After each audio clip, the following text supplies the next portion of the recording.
Commercial photography as a profession is relatively young compared to all the other professions in photography. Because of that, it is really not a craft right now. It's kind of a bag of tricks. We go, we assist, we study, we watch what a photographer is doing, then we go open our own studio and kind of repeat what we've been seeing. Nothing unique about it, really redoing what's already been done. But if we can stop for a moment, treat it as a profession, but organize the craft in a very thought-provoking process to where you have a much more concise ability to create what hasn't been created because you understand the craft, and then your imagination can pretty well do it as you want. An exercise in total control, this commercial studio shot creates the feeling of motion and uses time to do some clever retouching. The complete understanding of photography as a craft enables this photograph to be achieved with amazing predictability. This particular shot was asked for by Yamaha to show their bike in a high-quality detail. They wanted to see every last thing about this particular new bike. It was going to be a poster series, which was going to be blown up to very large areas, so people could walk up and see fine detail on the bike. This called for a studio shot, but yet they didn't want the bike just sitting on a background. They just wanted it within motion, within its environment, showing high speed. So it really called for a studio shot, but yet it called for an outdoor situation. So we had to really create an outdoor quality indoors, which produces that large, things as large sweet light, lighting the bike for its chrome, motion, but yet again showing the very fine, sharp detail. This is why we call on an 8x10 camera to show the fine detail, and this is why we brought in the studio to utilize the motion. Simple motion begins in an empty cove studio as Colins' assistant Kevin sets up the first of 6 Lightform P22 frames to build a box. The sturdy vinyl tubing can create a simple and lightweight bounce box in minutes.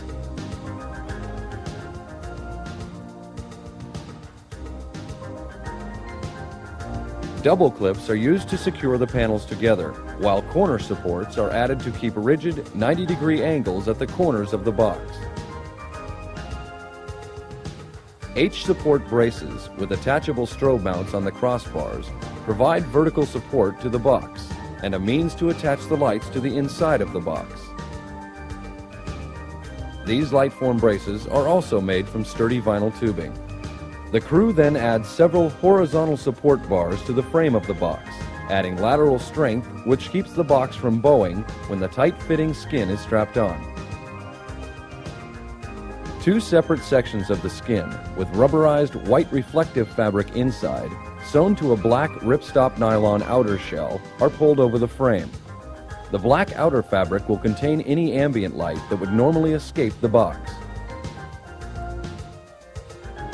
A zipper then connects the 2 skins, creating a single 13-foot by 6 1/2 foot bounce box. A diagram reveals that these boxes, usually used as separate bounce boxes, can easily be added to one another to create a box of any length. Lightform EC1 clamps are then placed over the skin and clipped to the box on both sides. 2 13-foot steel shafts are then connected to the clamps to create rigid supports and provide a means for connecting the pulleys to raise the bounce box above the studio floor. The problem with producing large sources of illumination to illuminate these bikes or any car or anything that calls for large specularity is weight factor. These things are heavy. Boxes are normally heavy. They're normally made out of foam board. They're made out of plywood. They're very, very heavy, very difficult to travel with. So we took the same system we have all along, the panels which collapse down, fold up, and go in cars. We've structured them together, snapped them together to where they build this large bank. Now, this particular one is 13 feet by 6 feet wide and can be 6 feet by how many ever feet you want to keep locking these panels together. The structures are then, these 6 panels are snapped together, build an entire framing, covered with a skin of black ripstop nylon on the outside, white on the inside for reflective capability. The black is to keep any of the ambient light from kicking around the room, because remember, with a lot of this ambient kicking around, this shiny bike is going to see anything that strikes in the studio, so it's very important that we keep that light contained. The actual skin that we snap onto it and buckle onto it is holding the frames together. That's what makes it so rigid. So we're not having to use so much weight to do it. We're not having to use steel. We're actually using lightweight plastic. So as this thing's bolted together by the materials, it holds its own shape. The only problem with this is suspension. In this case, we ran steel members across, connected what we call EC1s onto the box those EC1s connected onto these steel members, and that's what's connected onto the pulleys. As we then pull the two steel bars up, it brings the box up and keeps it very rigid. So the whole system, the box alone weighs around 17 pounds. With the steel, we're probably up to around 35 pounds. Very easy to travel with. With the light now aimed at the back of the box, kicking off of the back, illuminated evenly, you pick up a very, very clean specular highlight on these objects. If we were to aim the light down through the diffusion material, you would then pick up two hot spots on the actual product seen shown through the diffusion material, the front ripstop nylon. 4 bi-pulley systems attached to the steel shafts aid in lifting the box to a height at which the crew can work underneath. A box made from heavier supports would not be as easily maneuvered around the studio, and could also prove to be a hazard to the crew if anything were to happen to the support ropes.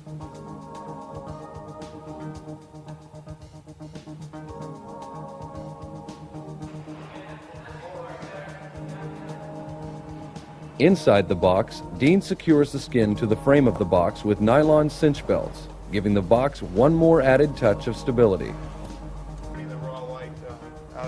2 1,000-watt Lowell total lights are mounted, one on each end, to the H-support strobe mounts, and the power cords are pushed through the zipper holes in the skin. Kevin aims the lights at the top of the box to bounce the light for soft, even illumination. Outside the box, the power cords are pulled through the zipper holes and carried to a central point above the box for power. Colins makes a final check on each of the stress points of the box, and then calls for the front diffusion material to be added. The crew pulls a panel of white ripstop nylon over the bottom of the box. Velcro tabs sewn into the fabric secure the panel to the box and are easily adjustable to pull any wrinkles out of the fabric. A diagram shows that by bouncing the lights off the inner ceiling of the box, we create a light source with even illumination from corner to corner. Dean Colins explains the process of having a background painted for the photograph. The background was created by putting together a 20-foot by 10-foot stretcher frame, stretching muslin over and stapling it around. Muslin you buy from stage and lighting performance houses, which build the large painted backgrounds for movie theaters. A painter was brought in to produce the scene that we wanted. In this case, we wanted the person to go by buildings. Why buildings? Because it offered vertical lines, windows, to where by modulating the amount of motion of the background, you could show how fast the bike was going. If you wanted to go very, very fast, you move the background a lot. If you wanted just to have a kind of a semi-speed to the bike, you move it slowly to where the buildings don't really break up too much. The horizontal lines offered us the pastel transfers of the day. By working with the warm hues of the base and going up to the bluer hues, we produced the same qualities you would see in late afternoon sunset. And as it didn't really matter how concise the painting was, because the motion would totally blend them together, just like in retouching and larger. With the background now in the studio, 2 casters are added to the bottom of the background frame, and 2x4 A-frame supports are attached to both ends of the painted background. Casters are also added to the bottoms of each of the A-frame supports. The background is then lifted upright and placed at the back of the cove to provide plenty of workspace for the next stage of the photograph. The Yamaha motorcycle is wheeled into position on top of a 4-foot by 8-foot sheet of plywood used to support the bike stands and brace. Dean Colins explains why he will use the 8x10 format to shoot the bike. The 8x10 is used in this situation because we are in a studio environment. We don't have to worry so much about moving. We can lock it down on heavy studio stands. And when they blow this up to the poster size it's going to be, we want the bike to be as sharp, fine detail there is. Now let's say during the exposure, this long exposure, there is a slight movement in the bike. Well, in a medium format expansion, you're going to see it as they blow it up 4 or 5 times. But on an 8x10, seeing they're only going to blow it up twice the size of the original film, if there is a little bit of motion, you're not going to see it as much as you were on a smaller piece of film.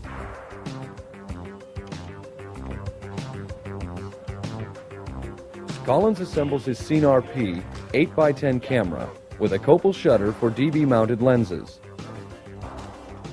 This system automatically closes the shutter, and the aperture will close down when the shutter cable is depressed.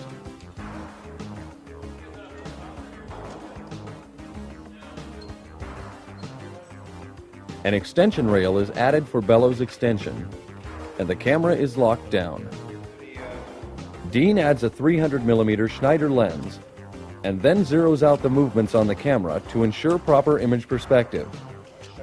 The automatic shutter cable and cable release are added to complete the 8x10 system. Back on the set, the crew lifts the motorcycle up onto the first of two specially angled and welded braces. The front brace is attached to the engine mount and then slipped onto a jack stand to raise the bike nearly a foot off of the ground.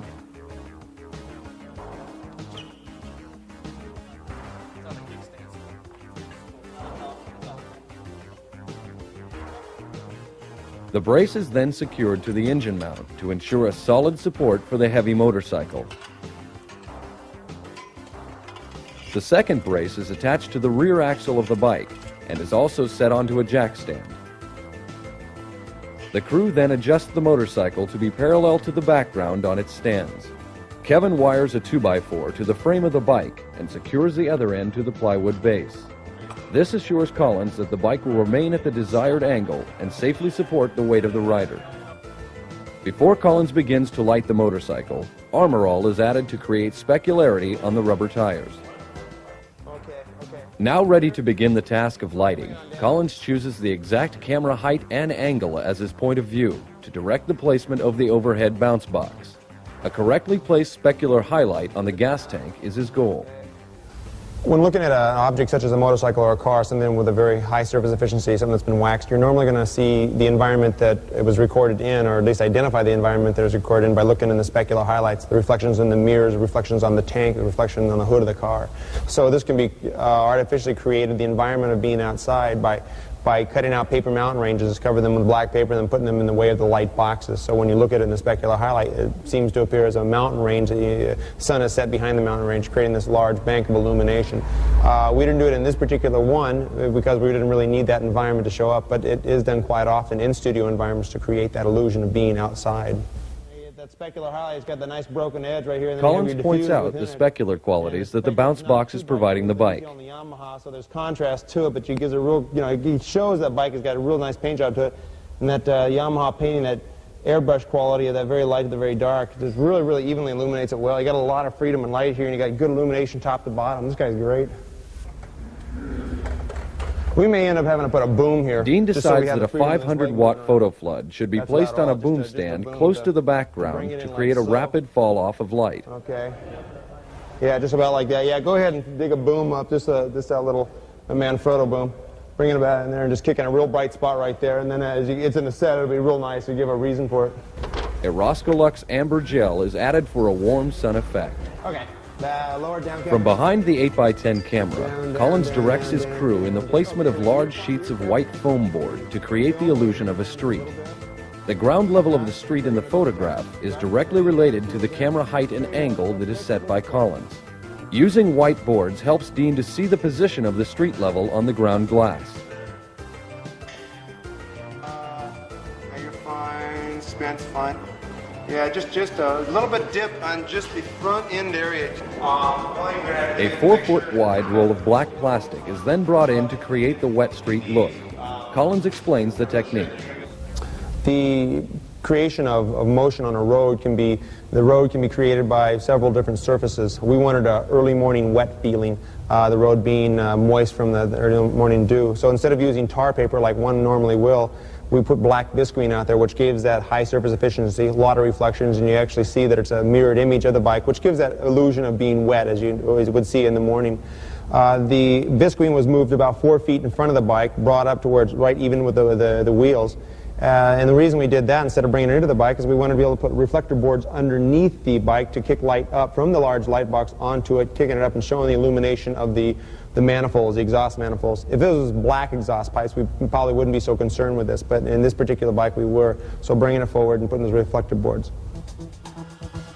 With the plastic laid out across the foam board, a hot air paint stripper is used to reduce the packing folds and create a smoother surface. Moving the plastic during the timed exposure will eliminate any other imperfections in the plastic. With the wet street in place, the crew begins to make preparations for the first Polaroid check print. Strips of tape are used to cover the headlight of the bike, leaving only one side exposed toward the camera. This prevents light from spilling onto the painted background while still giving the appearance of a lighted headlamp. A riding suit supplied by Yamaha is then donned by our rider, Dave Lovell, as the excitement begins to build in the studio.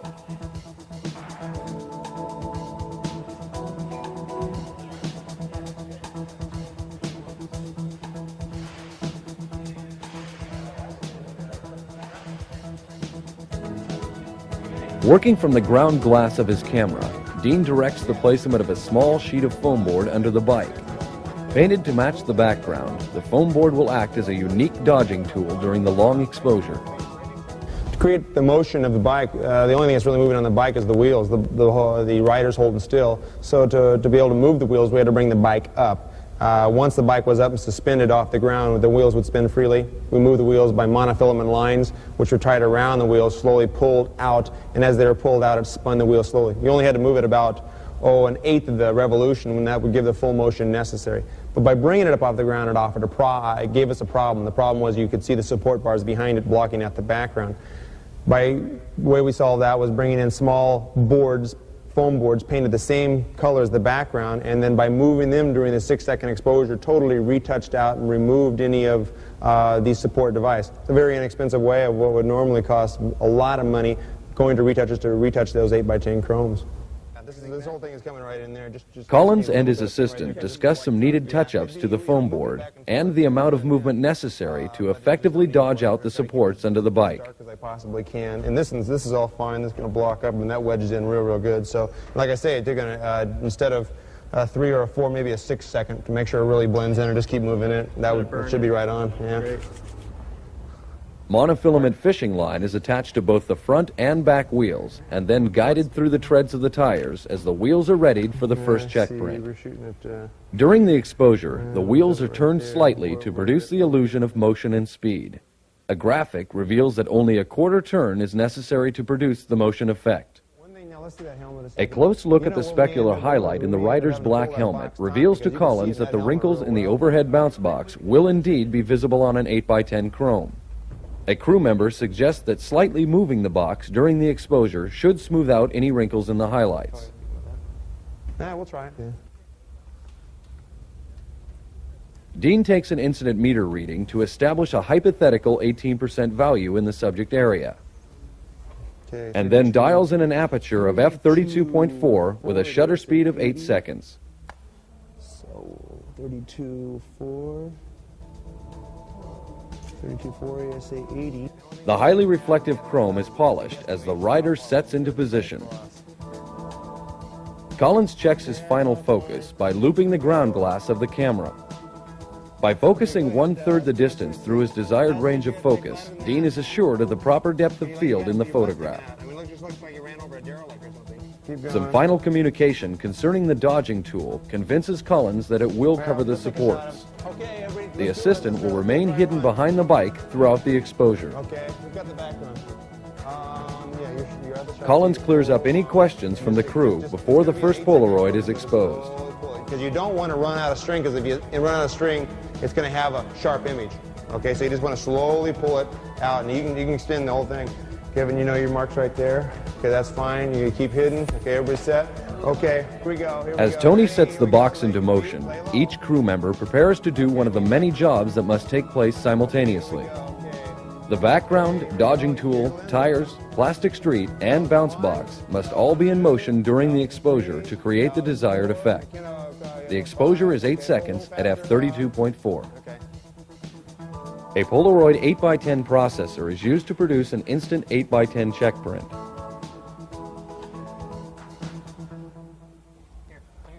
The first attempt, a disappointment. The long exposure of light to the film has caused a reciprocity failure. The sun looks real good. The sun looks like a sun. My only concern is that looks like black visqueen there. I think it's going to look like black visqueen. Can we go faster with it? Our gobo the sun off. I don't know. Until we get a good exposure, we're really not going to know, you know. But the bike looks good. Everything looks good. I think we're just going to have to bring up and I'm going to. Collins decides that an increase in aperture of 2 stops should compensate for the problem. Do another one. Okay, here we go. A second exposure is made at f16.4 at 8 seconds.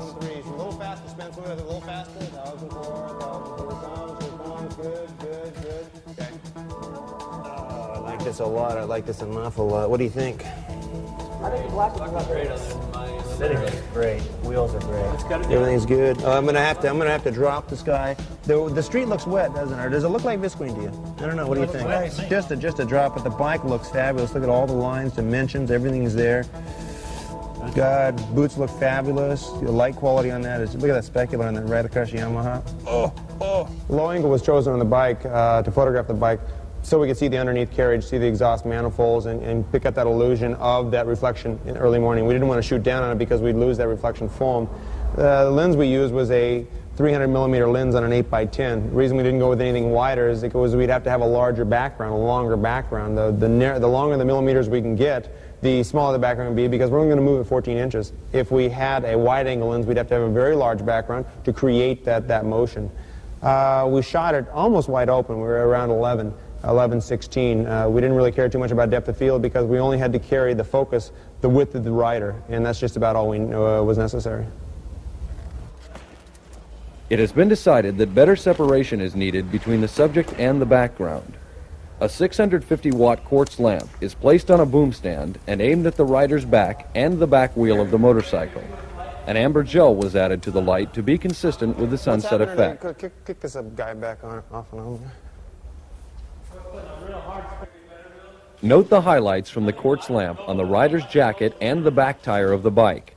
Also, the dodging tool has been painted black to better blend with the background. To provide separation for the front tire, Colins uses a can of extra dry antiperspirant spray, making sure to turn the tire while spraying the edge to create an even highlight.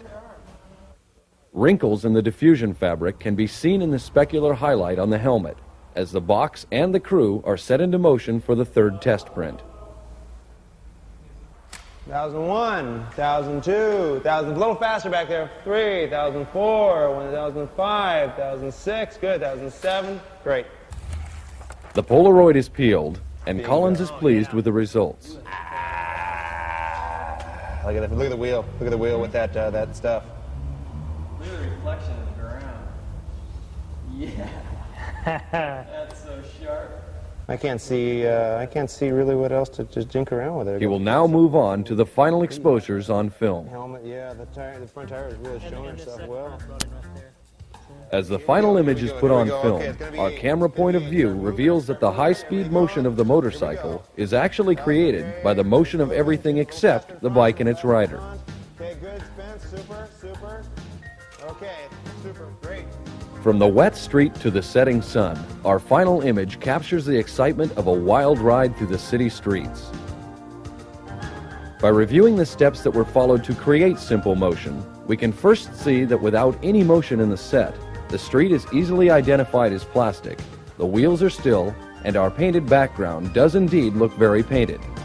A second check print, complete with motion, gives us a realistic wet street and a city that looks very real also.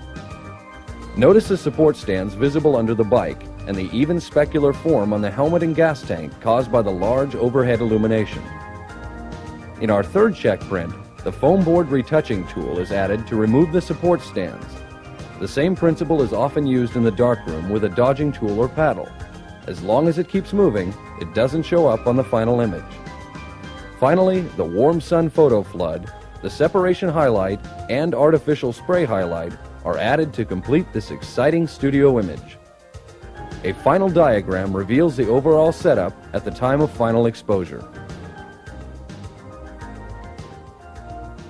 This is commercial illustration in its purest form. Group of people together, working together to produce a commercial illustration form of communication. Motorcycle, high speed, in a studio. That's a craft. The photograph I wanted to be totally mine and my crew's and not retouchers, to where we wanted to work out a way to remove those problems that would normally be done by a retoucher. And the comradeship. This is the purest form of it. Due to the nature of Kodak's 6118 film, which is designed for long exposures, there was no reciprocity failure, thus the final exposure was 8 seconds at f32.5.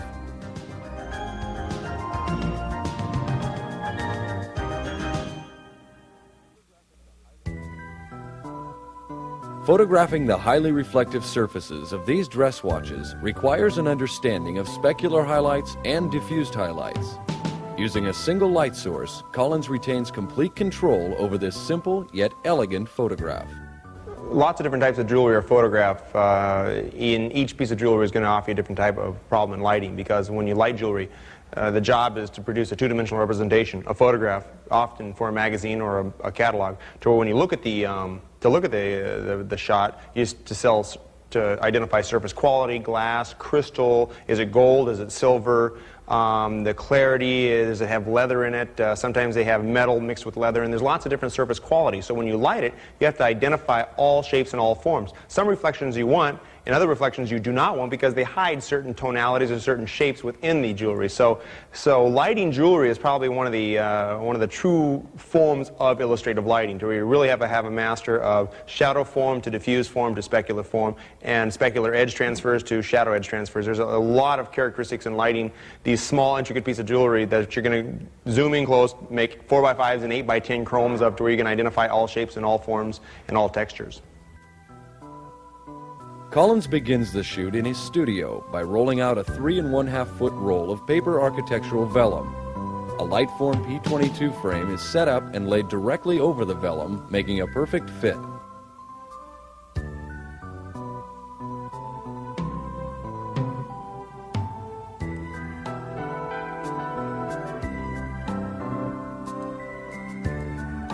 Lightform single clips are used to secure the vellum to the frame.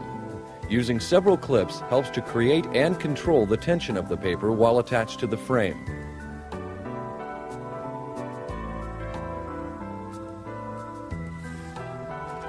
Excess vellum is then removed to create a simple and lightweight scrim.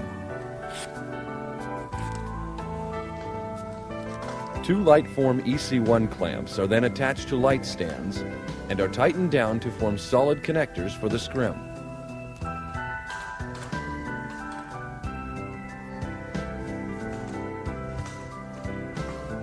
The P22 panel and vellum are then connected to the clamps, forming the overhead scrim.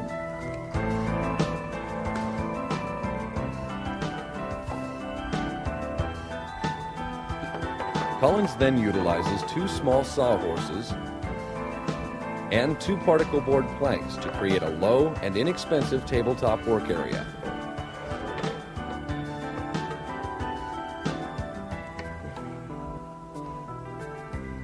A sheet of white foam board with photographic leader paper is used as a working surface to set up the watches.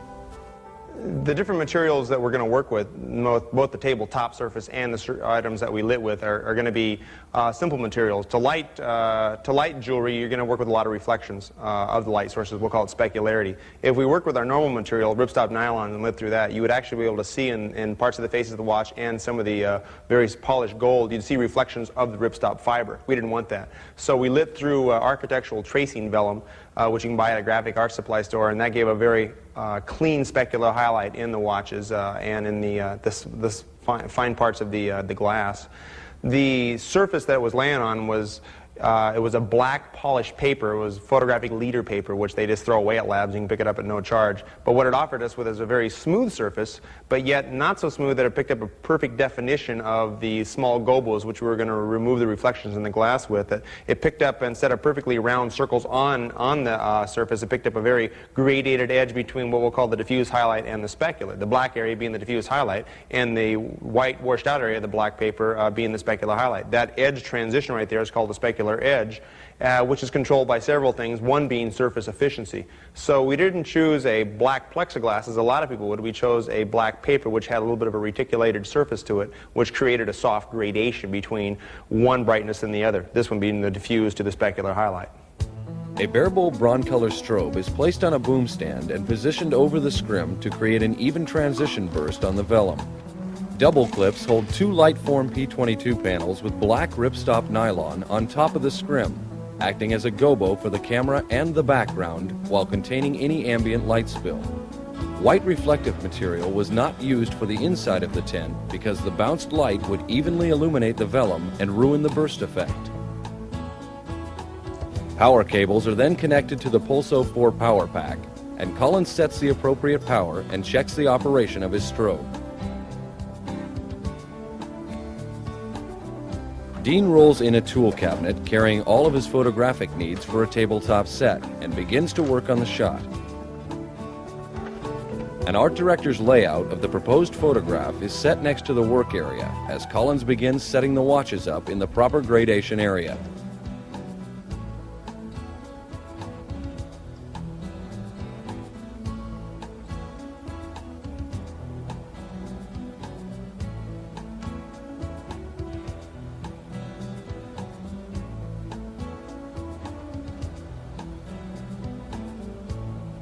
As Colins works on the setup, he eyes the watches from the camera angle of view to ensure proper placement relative to the reflection of the light source on the paper. Once Colins is pleased with the setup, he tapes the watches down with masking tape to hold them securely on the slick surface of the paper. Colins places the tape far enough from the watch faces so they will be out of the frame for the photograph.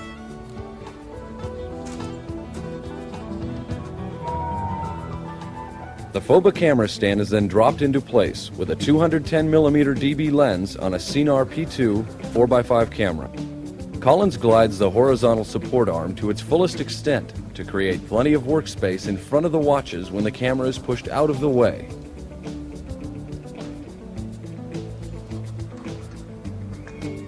An extension rail is added for the camera bellows extension that will be required for this type of close-up photographic work.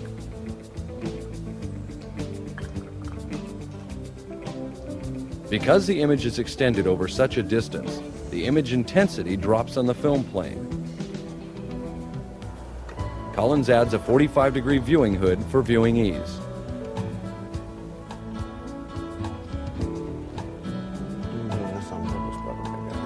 Dean adjusts his focus, sets the camera movements to ensure proper perspective of the circular faces of the round watches, and looks for proper placement of the specular highlights on the background surface. Pleased with the placement of the watches in his frame, Colins slides the 4x5 aside, giving him plenty of workspace to add a string of pearls. Working as a subliminal prop, the pearls not only identify that they are dress watches, but also carry the theme of spherical shapes throughout the photograph.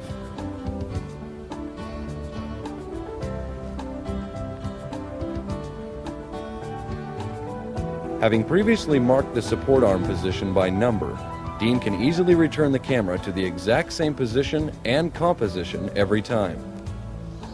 A Calumet exposure calculator, or 2-inch rule, is set in the subject area to check for light loss from the bellows extension. The ruler, placed on the ground glass, measures the light loss in f-stops relative to the incident meter reading. Dean Colins explains. We actually expanded this watch larger than it was in real life. It's a little bit more than a 1-to-1 increasement. We're going to go to what's called bellows extension, meaning that we're actually going to amplify the product bigger than it was designed for the lenses. We actually go into what's called bellows extension, to where the image is expanded over a larger area of the film plane than the apertures were designed to compute. So we'll go into an extension factor. There's several ways of computing that. There's ways of multiplying the square of 2, on and on. We find the easiest one is to buy, for about $5, this little device called the 2-inch rule from Calumet. And it's a little piece of cardboard or plastic that has white on one side, black on the other, and you're going to put it in the set relative. If it's a white set, you're going to put it on the black side. If it's a black set, you can put it on the white side so you can see it. You put it right on the area of focus to where you are focused on. And then you take a small little rule and measure on the back of the ground glass, and it tells you what the extension factor is going to be. It's going to say, from what your meter's reading, open up a half a stop, a third a stop, 2 stops, relative to how much extension is there. An incident meter reading is taken to set a hypothetical 18% value in the subject area. The first reading reads F45 at ISO 80, which is what Colins wants, but with the 2-stop bellows loss, Dean must increase the power to the strobe by 2 stops. The second reading reads F90, and with the 2-stop bellows loss, F45 will give the correct exposure. Dean dials in his f-stop on the Cinar. Colins pulls a sheet of Polaroid 59 from his cabinet and loads it into the 4x5 film holder for his first Polaroid check print. The Cinar P2 automatically closes the shutter when the film is loaded. By depressing the shutter cable release, the aperture is shut down to the preset opening and the exposure is made.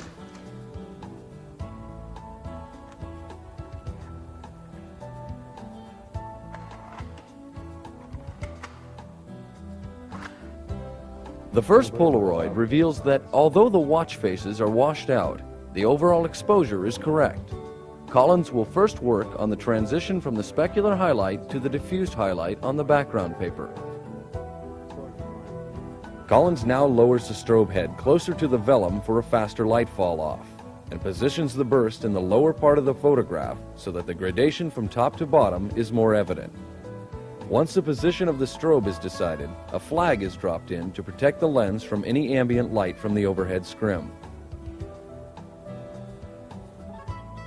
Small gobos are then cut from black matte cardboard, and an assistant places the gobos directly on the vellum to block out the specular highlights on the watch faces.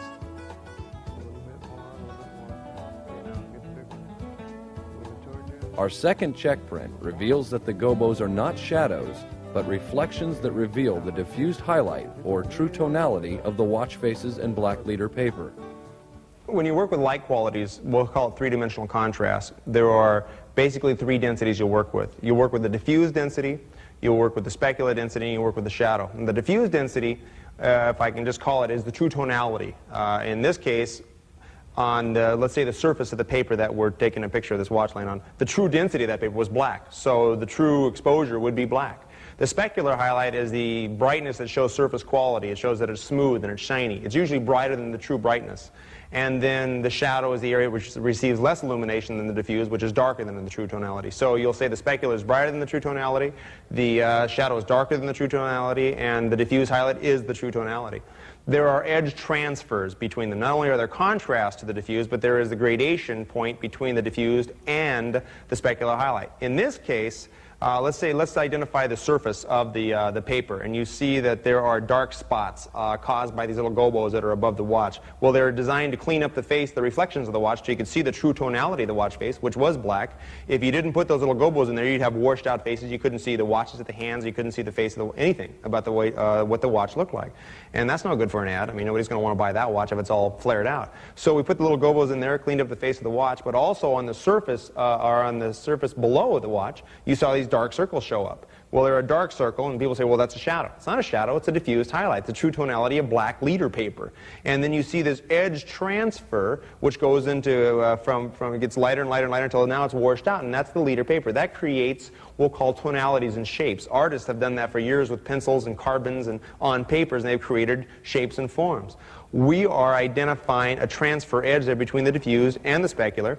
We are controlling it by several modes. The one this time that we're picking on is surface efficiency. Instead of using a plexiglass below it, like a lot of people will put that on plexiglass, if we put it on plexiglass, you'd see a perfectly sharp, cutout, in focus little dot. But working with leader paper, which has a little bit of a reticulated surface to it, it created a very soft transfer from the diffused to the specular and created a much more comfortable shot with this particular graphic design of the round shapes of the pearls and the roundness of the watch. We just added one more symmetrical form to that.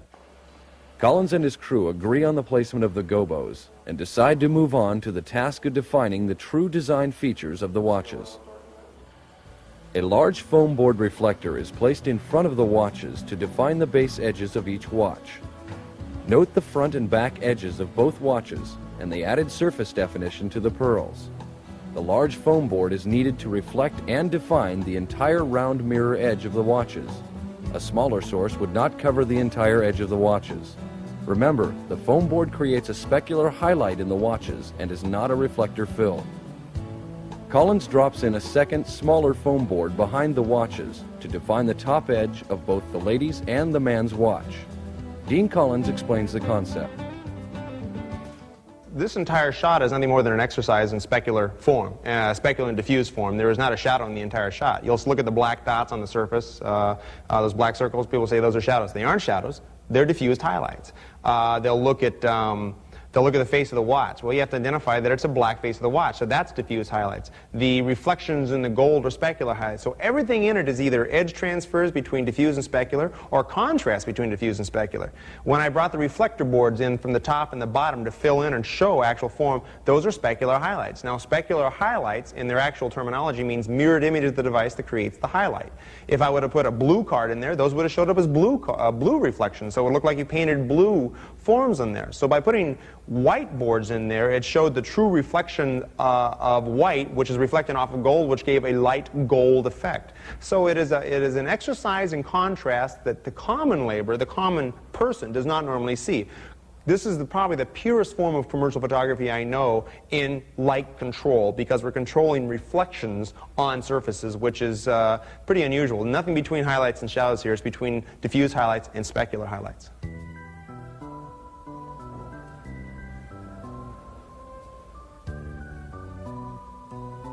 Colins now makes some last-second adjustments before putting his final exposures on film.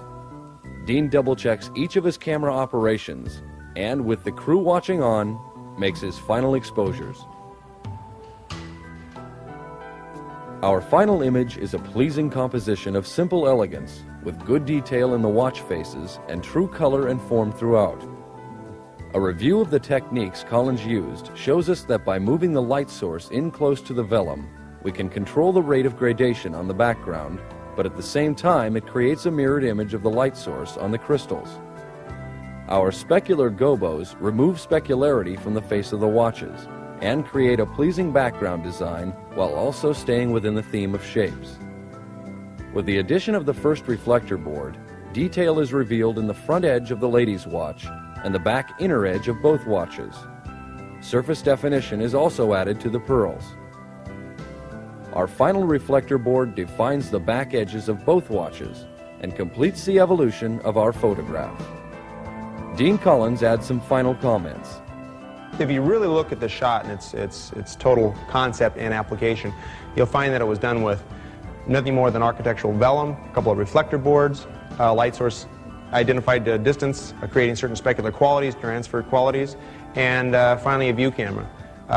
We use the best equipment we have. We use bronze, we use Cinars, very good optics to record it and to create the light. But the actual light qualities were created by identifying what you have to work with. It isn't just highlights to shadows. It's specular to diffuse to shadow and transfers between them. And if you start thinking that way, you can start producing a much better two-dimensional representation of a three-dimensional object. And that's really what it comes down to, is when people look in those magazines, they want to know everything about that watch. They want to know its surface quality, that it's gold, that it's round, that it has these cut edges, that the band was a good leather material instead of just some naga hide. They want to know everything about it. So your job as a commercial illustrator is to show true depth and true roundness of a three-dimensional object, but you're only allowed to use a two-dimensional representation of it.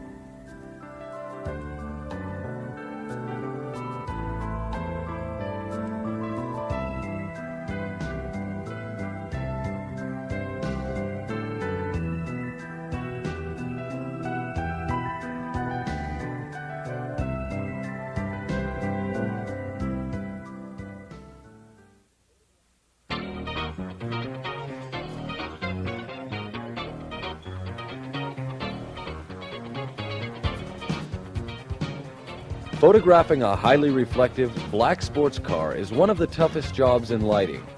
In this exercise in specular form, large, clean sources of illumination are used to produce an image that features the strong lines of this infamous road car. Miles away lies a mountain range that adds to the surrealistic appeal of this heavenly Porsche. Dealing with physical law, meaning size of objects, size of light sources relative to each other, you have to fall into the category of what we call the inverse law. It's also the law of perspective. Dealing with sources of illumination in close, we can work easily with specular highlights. You bring a light box in real close to a small product on top of a tabletop, you can coat the entire thing with a specular highlight because the size is so large relative to that distance. But working with a car this size, you can't work with a light source 2 feet away. You got to back it way up to coat the entire object. As you back it up, the object, the light source is going to diminish by the square of the distance. We call it perspective. If the light source is, let's say, 4 feet away from it, and it's a certain size, if you back it up to 8 feet, that source of illumination is going to be 1/4 the size. You back it up now to 16 feet, it diminishes to 1/4 again. So dealing with these laws, restraints, this is where we're going to start dealing with building large sources of illumination. The reason we're building large sources of illumination is not to have a soft quality of light, noted as between the diffuse highlight and the shadow. It is to produce large specularity, so since the specular highlight would be large and covering a larger area, it's going to be low in intensity. We need the specular highlight in this case. You can't get rid of it, because if you got rid of it, you wouldn't have a car. This car, the proper density of this car is black, so what are you going to work with, shadows? Obviously not. So you're going to be working with specularity. So it's a specular to diffuse highlight contrast range, but again, we're fighting with physical law. We had to back the light up to produce a very even illumination, but as we backed it up, it became small relative to that distance, so we had to keep increasing the size proportionally until we had the soft quality light. It is why you start seeing these large studios and these large cycloramas and painting large walls and illuminating that, is to deal with these physical restraints.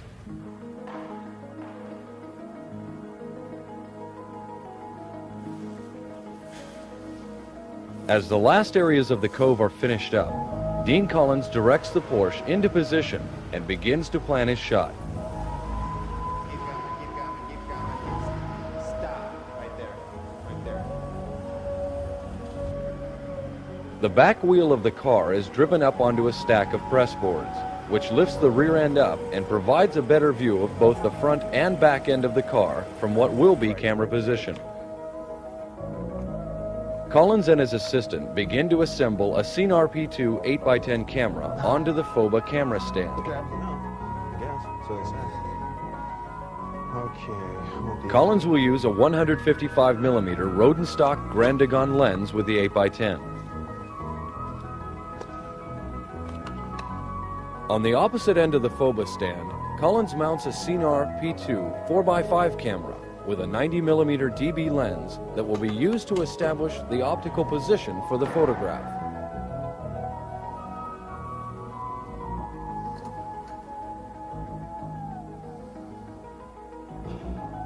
After finding the proper angle and camera height, Colins loads the camera with Polaroid 55PN and shoots the first test shot under ambient light.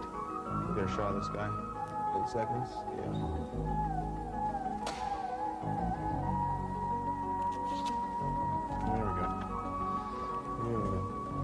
The first black and white test print is used to check the placement of the car in the cove and to ensure the important features are visible. The only problem is going to be able to get that illumination factor in there. We're going to just be screaming her down with it tipped over that way. Collins uses 55PN when shooting dark objects, as the film is designed to give a full range of contrast when backlit.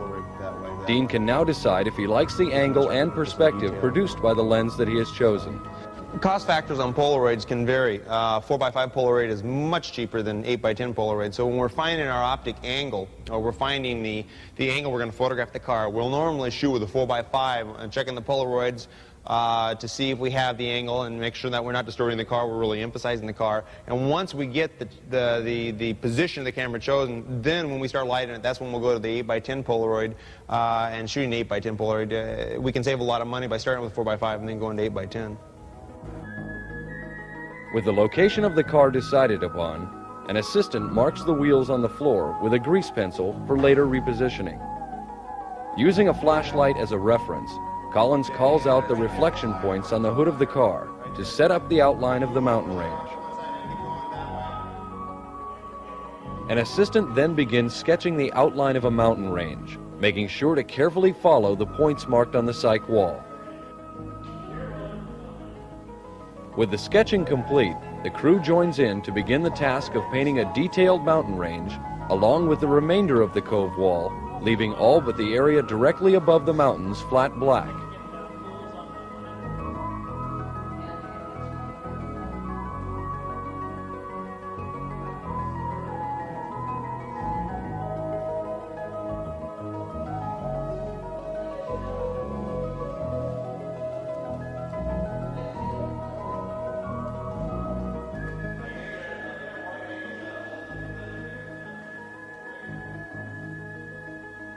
Dean Collins talks about using the cove as a source of illumination.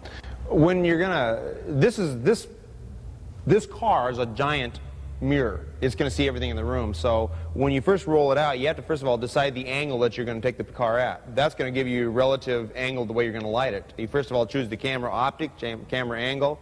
come in, get to a certain distance, and then you start walking around the car, and it's going to show you where you can place your sources of illumination to produce the proper highlighting. You don't light it, then choose your camera angle. You choose your camera angle, and then you light it. Instead of working with large reflector flats back here, we just work with an actual cyc wall, which is that large cycorama. And we've just painted out the basin of it black to where behind it was black. We produced a mountain range effect on the wall to where now when we illuminated the top part of the wall, that was white. That showed up as specular highlights on the car, giving the form and definition to the car. But then it was sitting in a basin of black. It was just a lot easier to do it that way than to work with large bank of illumination. If you take a look at that cycorama wall, it is almost 40 feet from side to side. That's a large bank of illumination. Plus, we wanted that texture of mountain ranges to create that illusion of depth. In the midst of the painting, the true artistic form of the crew is revealed in some very fancy brushwork.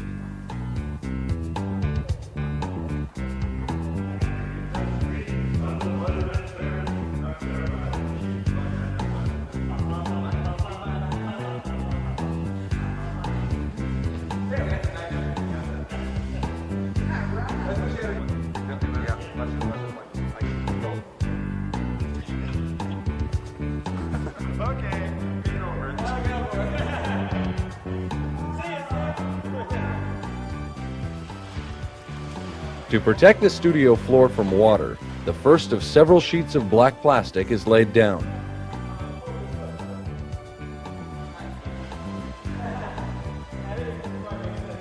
As the plastic is spread out, the edges are temporarily tacked down with duct tape, and then double-stick tape is used to secure the plastic to the cove above the water level. As the floor is covered, whiteout is used to copy the tire marks onto the black plastic. Strips of duct tape lock each sheet of plastic together after they have been doubled over. A diagram shows a method of double locking each layer of plastic to create a watertight seal. After the second layer of plastic is laid down, the duct tape is sprayed black to blend with the plastic. A roller is used to smooth the black paint on the finished cove, and the Porsche is brought back into position using the previously marked spots as a reference. Notice the accurate placement of the mountain reflections in the hood of the car. You get to take one picture of this car. You have to have one angle which shows all form.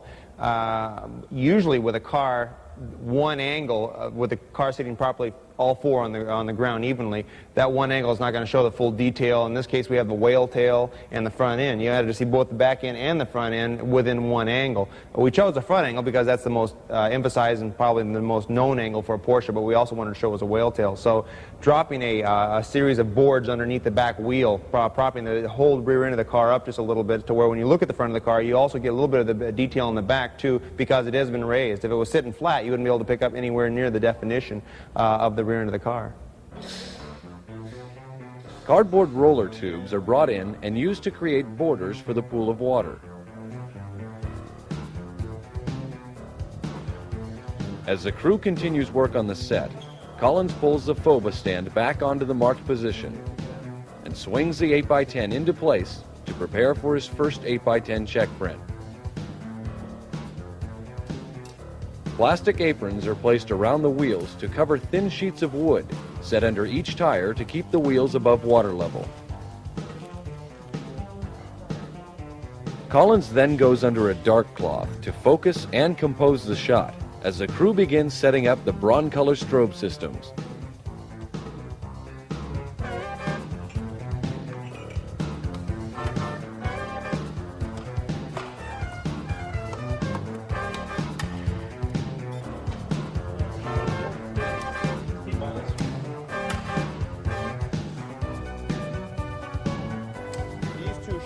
Right here, covered with white seamless paper dropped, okay? So you're gonna have to roll out a piece, tape it up, bring them up on two stands, let them drop, light goes over the top, bounces down through. Now the lighting plan calls for a large sheet of white seamless background paper to be fixed to a steel rod, forming the main panel of illumination for the car.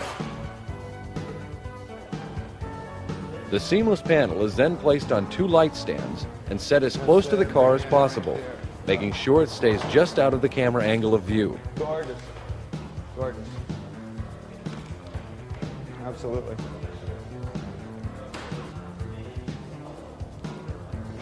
Okay, going fill the water. I'm not really sure what those final angles are going to peek out there. As Collins checks the effects of the seamless panel on the car, we can see that the large source of illumination produces clean specular highlights that reveal the true form of the automobile.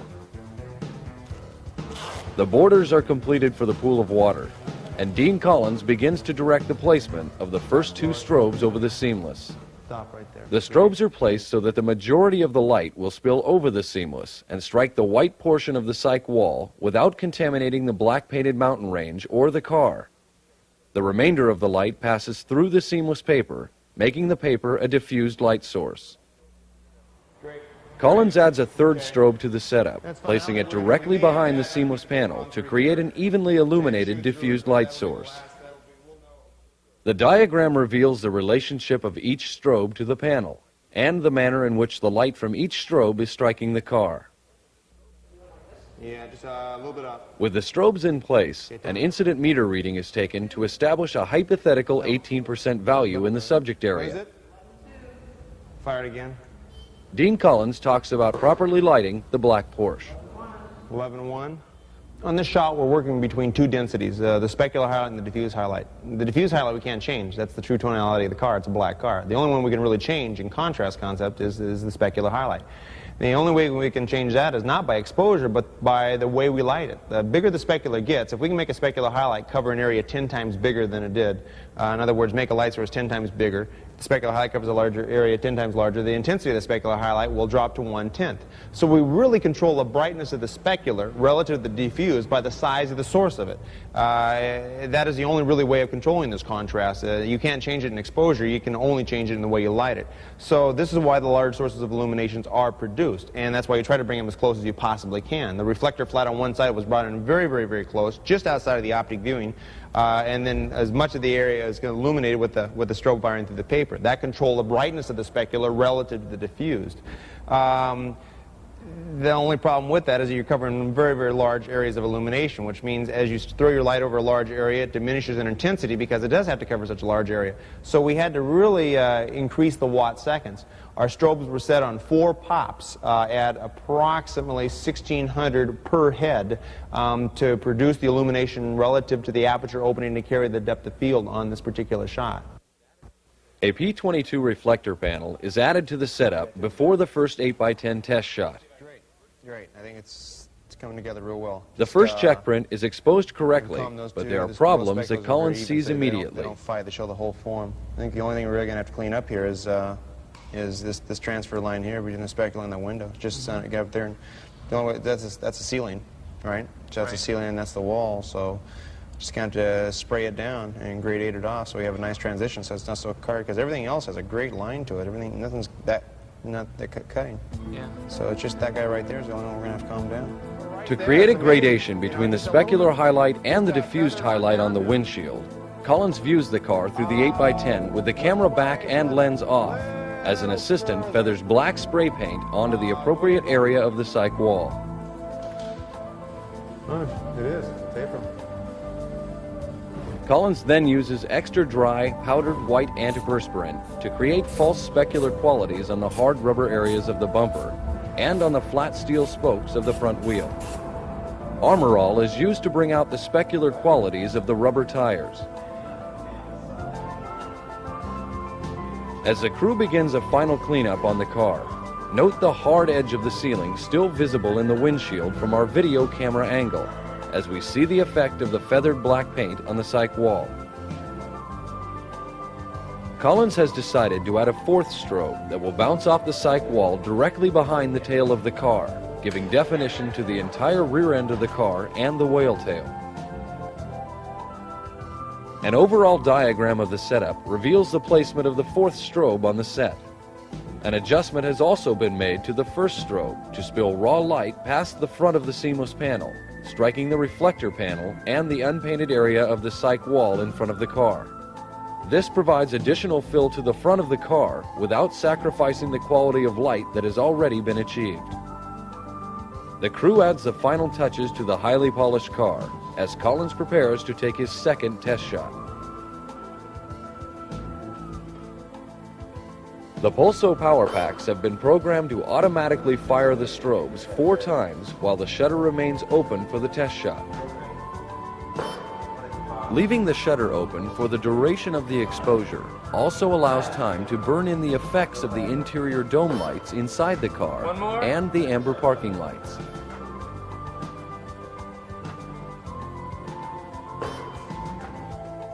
Oh God, it's upside down. Quick, stand your head. All right, that's it. Oh yeah, oh yeah, oh yeah, oh yeah. Yeah, except I'm gonna have to The even out results that of the whole thing second right. check Yeah. print are excellent. Yeah, really The open final up, didn't stages it? of production can now begin. Beauty, beauty. Yeah. We're gonna have to clean up that whole base right there. What's this right here? It's something in the paper, but I think we can calm that down. Let's open it up real That's well. nice. One last false highlight is sprayed onto the black windshield wipers as Colins gets valuable input from his crew before moving toward the final image. That little dipple is my only thing. Did anybody figure out what that dipple was? That's the paper. That's the Yeah, paper. really teeny little, teeny on the very, very bottom. Yeah.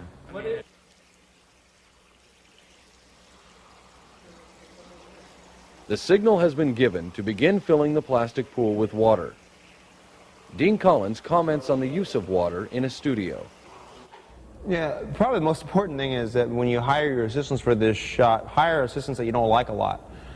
Because they may not make it through the whole thing. There's a lot of power running through that, a lot of water every place, and make sure that if you do send one out to fix something up out there with all, make sure it's one that you don't like a whole lot. Yeah, you send them out there and say, good luck, you know, right. But a lot of care. Whenever you do drop in water, it's best to have a double basin. First of all, one layer of plastic to do the shot and another layer underneath it to protect any leaks that come through, because there's nothing worse than the middle of the shot. You spring a leak and it's kind of like you're getting so close and now you're worried about the water damage in the studio relative to getting the shot, and that can really break it up. As the pool of water begins to fill, reflections of the painted mountain range can be easily seen. Special care has been taken to keep all electrical cords and equipment off of the ground and clear of any water.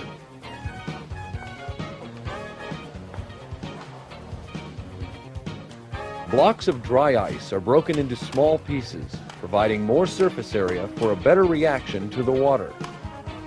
After many hours of preparation, the excitement begins to build for Colins and his crew.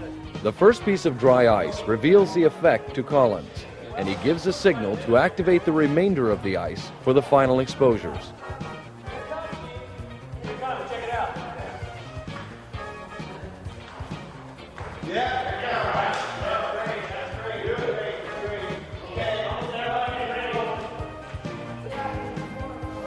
Okay. I kick that back in just a little bit because the load above it doesn't.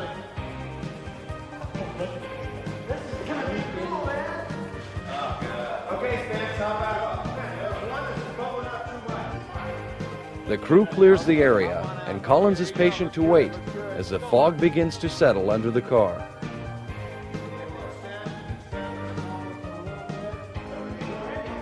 The moment is right, and Dean Colins begins making the final exposures on film.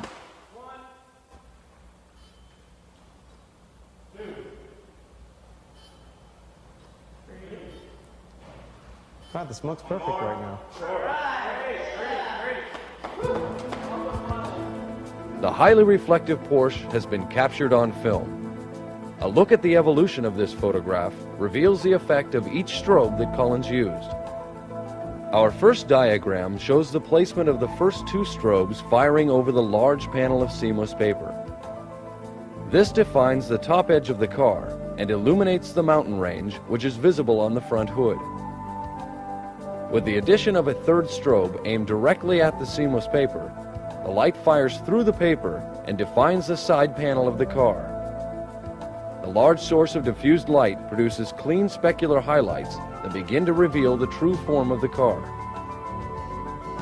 The fourth strobe is placed at the far end of the seamless panel, bouncing light off the back cyc wall onto the rear of the car. Also, an adjustment is made to the first strobe to spill light past the seamless panel and onto the reflector and front cyc wall. The effect of the fourth strobe is seen in the added definition to the rear of the car and whale tail, while the adjustment to the first strobe brings cleaner highlights and increased definition to the front end of the car.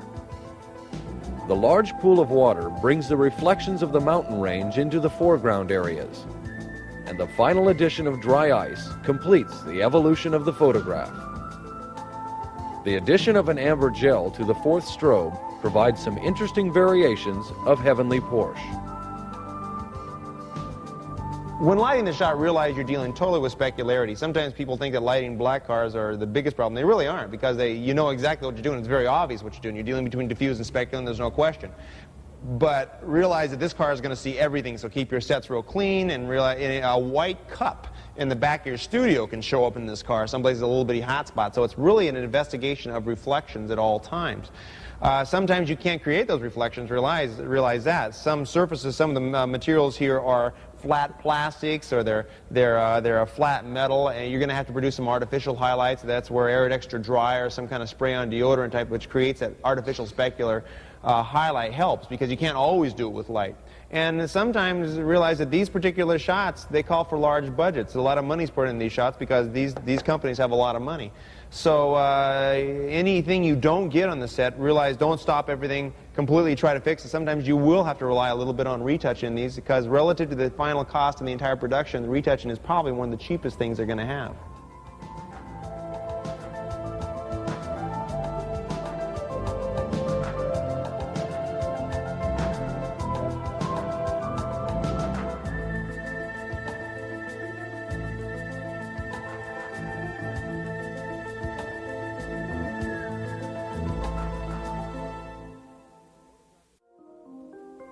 Eye-catching clarity and product definition were the objects of this illustrative shot, designed and executed by Dean Colins. Entitled Levitation, this photograph has the look of expensive retouching, but the final image is actually completed on a single sheet of film, with the help of a little Colins magic. We were originally commissioned by Calumet Photographic to shoot this particular shot for the cover of their catalog. So we had two things to overcome, you might say. First of all, we had to deal with a photographic product in a photographic environment to identify what's inside the catalog, to say that it is a photographic catalog. And secondly, we had to produce an image which was so interesting and so unique that people that make a living producing interesting imagery would want to look at it. That's where the neon concept came in, and the actual floating suspension aspect makes photographers inquisitive, like, gee, how was that done? So they would open the publication up and find out, you know, the concept of what was inside the catalog. Entering the Fine Light studio, assistant Kevin Scott Schumacher begins to set up for the first stage of this two-part shoot.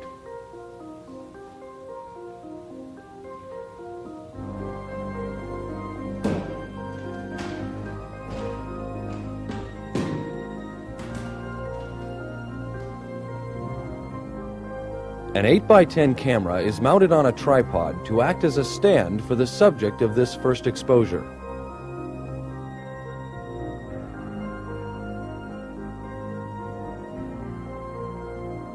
The highly polished 360mm Kaltar lens is then set into place as Kevin begins the task of lighting the reflective surface.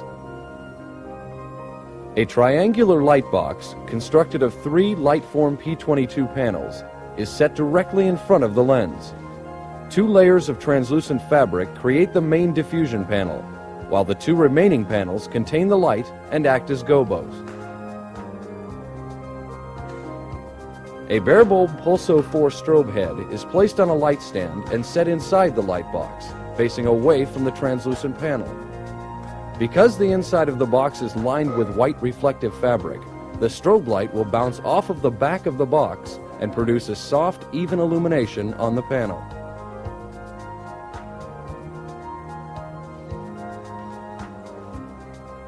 This bounce box approach to lighting highly reflective objects eliminates the problem of hot spots that may show up on the surface of the product.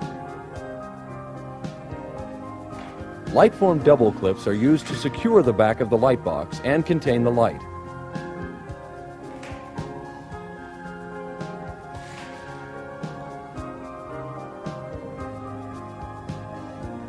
The strobe is connected to a Pulso 4 power pack, which Kevin sets to the appropriate power. Single clips are used to pull wrinkles from the diffusion fabric that may show up in the photograph due to the extreme specular resolution of the highly polished lens.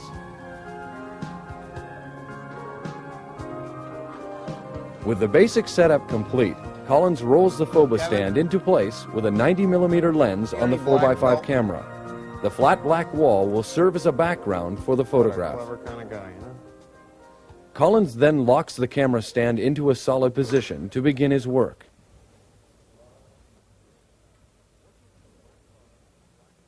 Working with a black product on a black background, a viewing hood is added to the 4x5 for viewing ease. Colins knows that his camera would not normally carry focus across the entire face of the lens, so he uses a swing on the camera. By utilizing this effect, the plane of focus can be shifted to the critical areas of the product that would otherwise fall out of the depth of focus. This is known as a Scheimpflug effect. Colins turns the Kaltar lens so the product name can be easily seen, and then checks his focus and the position of the lens on the ground glass. A white card is held behind the product lens for easy viewing, as Colins adjusts the horizontal support arm on the camera stand for perfect positioning. Perfect, perfect. With the elements set in position, Dean directs his assistant Kevin to move the light box until the optimum specular coverage on both the metal rim and the glass element is achieved. Working from the final image, a highlight of the lens reveals the specular qualities that the large source of illumination provides. Okay, Kevin, give me the end. The studio lights are dimmed, so Colins can use a flashlight to make a final check of critical focus on the front and the back of the lens. But I can't pick it up. Okay, now put me on the back. Take the back rim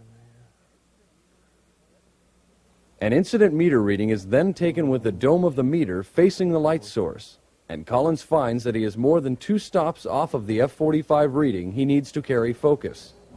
He increases the power to a full 3200 watt seconds. Okay, can we just hold it? Back it up Next, a a little bit. Calumet exposure calculator, also known as a 2-inch rule, is held in the subject area to determine the bellows extension factor. The exposure ruler, which is placed on the ground glass to measure the image size, shows a 1 1/2 stop light loss. A second, more concise reading reads f45, but with the 1 1/2 stop bellows factor, Colins must fire his strobe 3 times, which equals a 1 1/2 stop increase in light to retain his depth of field at f45. An aperture of f45 is dialed in on the 4x5. The camera is loaded with Polaroid for the first check print. The shutter will remain open while the Pulso power pack automatically fires the strobe 3 times and then resets itself for the next exposure.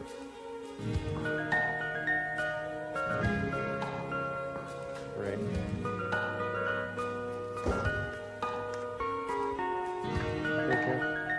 Colins uses Polaroid 55 positive-negative film when shooting dark objects such as a lens. When backlit, this film shows greater detail in the blacks, enabling a photographer to see any problems in the darker areas of the film. Just to give some shine to it. But I think if we would take the black felt, so just we're going to drop some reflectors right in here and just to open up both those sides. You have the negative?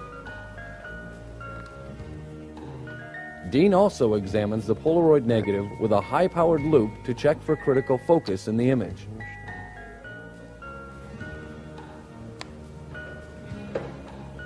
Yeah, front and back's fine. Front's real sharp, just a little tack out in the back. Colins talks about lighting the highly reflective lens. The actual, we'll call it framing lenses, the one top and bottom, were kind of difficult to record on film because they weren't going to have a neon around them. They weren't going to have their own shape separated out from the background. So we had to really produce what we'll call lighting contrast on them. There was tonal contrast on them. I mean, it's a black lens, and this black lens has white lettering, so you have black and white already there. But to create shape and roundness on this lens, we had to work with specularity, shine within the material. So working with the white the proper white reflective materials, silver reflective materials around it to create shine surface to show that it is a round lens, that it wasn't flat, was probably the most difficult thing about these 2 exposures. And we were so close to it. So we were in close. We're trying to carry depth of field from the front to the very back edge.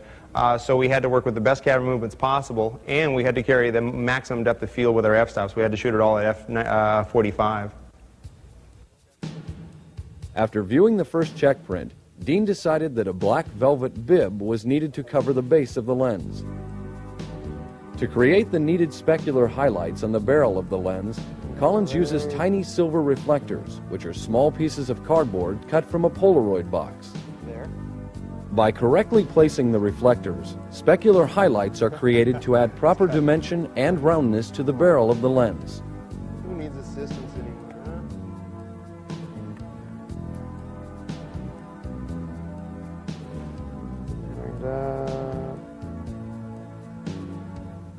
Now ready for his second check print, Colins will take the same exposure twice on the same sheet of film. The first exposure will place the image of the lens on one edge of the film.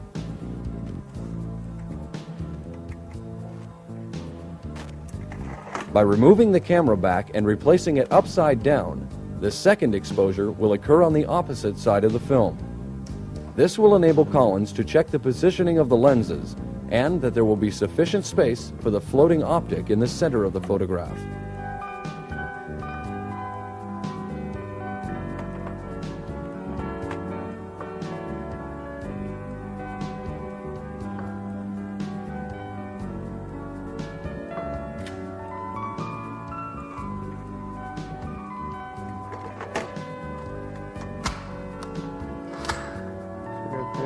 The second check print is a success, and Colins will move on to prepare for stage 2 of the photograph. Bring the Caltar back around. With a small sheet of clear acetate attached to the ground glass of the camera, Colins traces the outline of the lenses to create a reference guide for the placement of the center lens.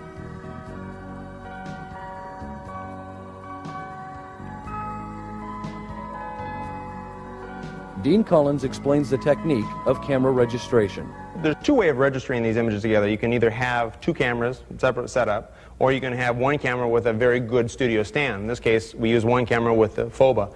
One thing about the FOBA stand is that everything has been marked out. Any movement, any placement, you'll see along this, you'll have every last millimeter has been marked out. So if you keep a documentation of where those are and you do not move the stand from the floor, you just move the camera around to another spot, you can, within a half a centimeter, bring it back in the exact position and line it up to where you can take one exposure and then move it around and put another exposure on the same piece of film without ever taking the camera off the stand and moving it around. It's a real quick way of produce precise registration between two images. By noting the registration numbers on the camera stand and camera, Kevin creates a series of location points that will enable Colins to return to his exact position for the final exposures.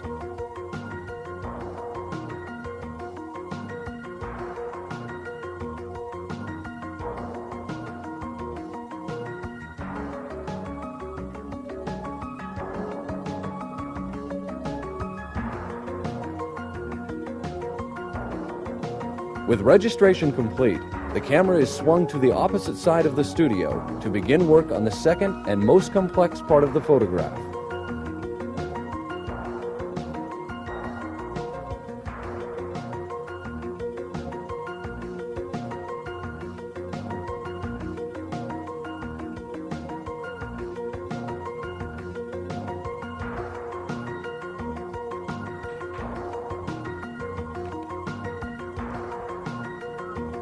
Colins begins by switching from a bag bellows on the 4x5 to a standard bellows for use with a 210mm lens.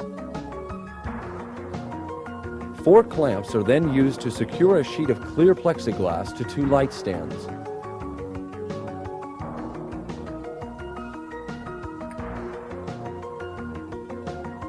Weights are added to each stand to ensure that the plexiglass will not move once set in place.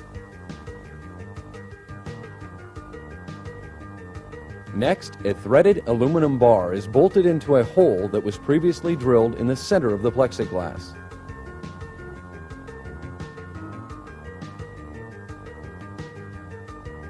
The plexiglass is then cleaned thoroughly for the photograph.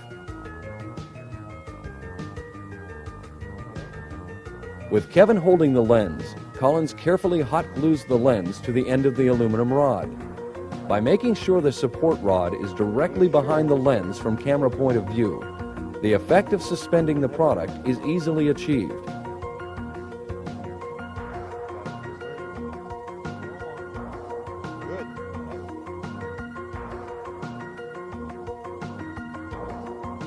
The glue can later be removed with Bestine, a common rubber cement solvent. An empty paint can filled with cement produces a simple studio stand that Colins uses to support a P15 panel with black fabric. The panel will act as a catch for the lens, just in case. 2 stands flat, and then we got to find our drape. To create an overhead scrim for the lens, a P22 panel with 2 layers of translucent fabric is attached to 2 stands with EC1 clamps. Using a boom stand, Kevin positions a bronze-color strobe with a parabolic reflector directly over the lens. As Colins sets his shot, a white card is held behind the lens for contrast. A view through the ground glass reveals that the lens has been centered and is in position relative to the tracings from the previous set. 2 nylon curtains, one translucent and the other reflective, are suspended with double clips on elastic bungee cords to create a light tint. A diagram reveals that by keeping the curtains far enough away from the lens, reflections of the white curtains in the plexiglass can be avoided. Note the specular highlight on the side of the lens, created by the curtain that is now illuminated by a second strobe. Colins directs Kevin to back the strobe up, creating a larger light source and a less intense specular highlight, thus producing the proper ratio of the specular to the diffused highlight. By utilizing a symmetrical strobe system, the power of the modeling light from each strobe enables Colins to set the contrast by eye. Working from a previous incident reading, a test shot is made at f45. Again, note the specular highlight created by the curtain, a relatively small source of illumination. As seen in the diagram, the second curtain acts as a reflector fill, providing detail to the right side of the lens, while the large overhead scrim creates a specular highlight on the lens, helping to identify surface qualities and the shape of the lens. Satisfied with the lighting for the first 2 exposures, Colins begins working on the background neon effect. A P22 frame secured to 2 light stands provides the foundation for a large sheet of opaque plexiglass held to the frame with utility clips. Black Savage background paper is then rolled down the face of the plexiglass and cut to size. Gaffer's tape is used to fasten the paper to the top and the bottom of the frame. The most difficult part about this shot was produce the exact alignment of the neon effect around the floating lens. That was done by taking the back off of the camera, which was taking the picture, taking a hot light, aiming it through the optic which was going to record the lens, which then projected an exact silhouette of that lens onto a background which is about 6-7 feet behind it, which was just an opal piece of plastic, a large piece of plexiglass covered with black paper. Then cutting out that silhouette, tracing out that silhouette and cutting it out, gave us an exact alignment of where the neon would be. So during the final exposure, the actual neon effect was even all the way around the lens, and it wasn't off one side or the other. The alignment is probably the most difficult thing of any neon effect. To produce an accurate silhouette of the lens on the background, Colins places a 650-watt quartz light directly behind the view camera. To protect the ground glass from heat damage, it has been removed and replaced with a sheet of Roscolux Tough Frost, turning the camera into a projector of light. A change in aperture size directly affects the beam of light, as Colins controls the sharpness of the image, while Kevin works quickly to sketch the outline with a grease pencil. Like that gives a sharp edge of where to feel like that. See how it comes in sharper?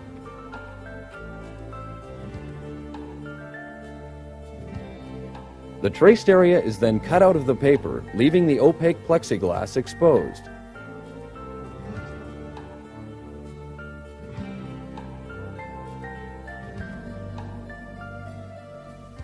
Double-stick tape is used to hold the edges of the paper down, producing a clean, accurate outline of the lens.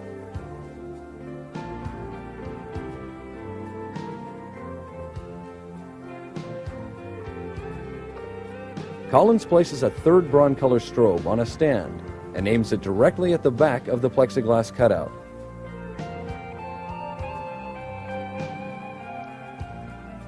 A Roscolux red gel is added, and Kevin turns the modeling on to check the effect. A diagram of the overall setup shows the relationship of each element that Colins used to create the suspended lens and neon effect. The distance from the 4x5 camera to the neon plexiglass is necessary to achieve a soft neon effect by throwing the background out of focus. The large sheet of plexiglass is needed to cover the angle of view of the 210mm lens. The next step is for Colins to choose the f-stop that will produce the desired neon effect for the second of two exposures. 8, 11, 16, yeah, it looks just, it's going to be real, okay, about f16 is what we're going to shoot that background color on. I think even the blue and the red would look fine at 16s. Yeah, it's just right neon. It's 8's just too much glow. I think it'll be real nice and tight neon. Colins selects f16 to produce a clean silhouette of the foreground lens and the proper neon effect. Again, the distance from the camera to the plexiglass must be sufficient to throw the background out of focus at f16 to create a neon effect. Dean uses a booster 2 with his Minolta meter to take a reflective reading of the neon directly off of the ground glass. This reading will establish the desired intensity of color relative to 18%. Through the choice of aperture for this second exposure, Dean selects a 2:1 red, or a 36% red. For those without the capabilities of a booster 2, a reflective receptacle reading can be just as effective, taken from the light coming through the plexiglass. So yeah, there's no bellows at all in this thing. Huh. Check it again. Dean Colins explains the control of colored backgrounds. The glowing effect of neon is dependent on the aperture that the camera is set at when you take that picture. At f64, you're going to have a very in-focus glow, which the cutout paper looks like a cutout part. At say f8, it's going to be very out of focus and very neon. So depending on your aperture will depend on how much that neon effect behind the lens is going to be. Color zoning, chroma zones, is going to utilize the color control here. What we're going to do is if I take a reflective reading off of the ground glass with a booster 2 from Minolta, it's an attachment which goes to our Minolta 3. When you take a reading right off the ground glass, it gives you a reading to set your camera at to make that a middle tone value. In other words, 18% red in this case, or we'll say the value of 1.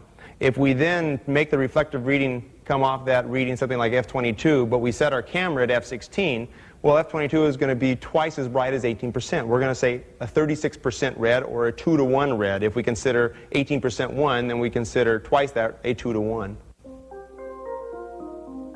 lens is being exposed with at f. Colins prepares to take a test print to check exposure and registration of the neon.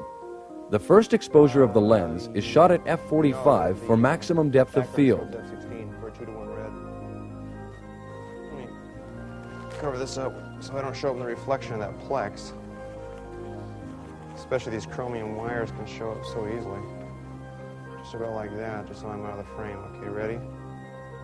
Okay. Kevin turns off the strobe surrounding the lens and reroutes the appropriate power to the background strobe for a 2:1 red. Colins adjusts the aperture to f16 for the second exposure. During the first exposure, black velvet was draped over the neon cutout to ensure total color saturation of the neon without contamination. Colins makes a second exposure of the neon only. Super. All right. Perfect. Just right there. We're going to have to shave that down. 16. Probably should shoot that at 11. I think we'll get a little bit better neoning. After examining the Polaroid check print, Dean decides to open the aperture from f16 to f11 to create a slightly softer neon. By increasing the aperture, the power of the background strobe must be cut in order to retain the 2:1 red. Colins adds a Roscolux one-stop ND gel to the background strobe to cut its power. A problem with exposing two images onto one sheet of film is that you have two possible different exposures. So by running your test on two different sheets of film, expose one image on one sheet, one image on another, develop those two out, find out how far they are from each other in exposure, make sure that they are corrected at the time of their exposure, then you can expose both of those onto one sheet of film and guarantee it, when developed out, both of them have the exact exposure necessary. Working for his final exposures, Colins makes 6 exposures of the suspended lens and neon on film and 2 on Polaroid without developing them. In this way, Dean can use the Polaroids to check registration of the remaining exposures from the first setup and be assured of perfect registration when he completes the images on film. Yeah. Stay right there. Now ready to add the final 2 exposures, Colins swings the phobostan back to the original marks and begins to reset for the shots, which completes the remarkable evolution of levitation. There was 2 difficult things about the shot. First of all, conceiving the shot, then doing it. The conception of the shot was really given my responsibility. I was hired by Calumet. They said, come up with the shot, you think it up for our cover to create an impact aspect.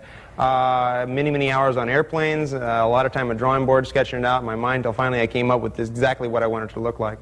Then coming up with the physiological restraints, the physiological laws I must follow to come up with the shot, especially when there's not going to be any airbrushing involved. I didn't want any airbrushing involved with the shot. I wanted it to be totally mine. So the proper suspension aspect, how to create a registered neon, how to get just a certain form around the lenses to where I had to separate black from black, meaning the black walls from the black lenses to create their full shape, and make sure the color value was right on the money was really, to me, this was the biggest treat of my career, at least of here recent, is that they've given me an opportunity to show my stuff in front of other commercial photographers to grab their attention, and to try to do it totally photographically, I think was one of the biggest challenges, and it worked. We're real proud of the cover. It's got a tremendous amount of attention, and it makes people open up their minds a little bit about saying, well, you know, I think I should possibly start working a little bit more with my brains instead of with retouchers doing a lot of the work.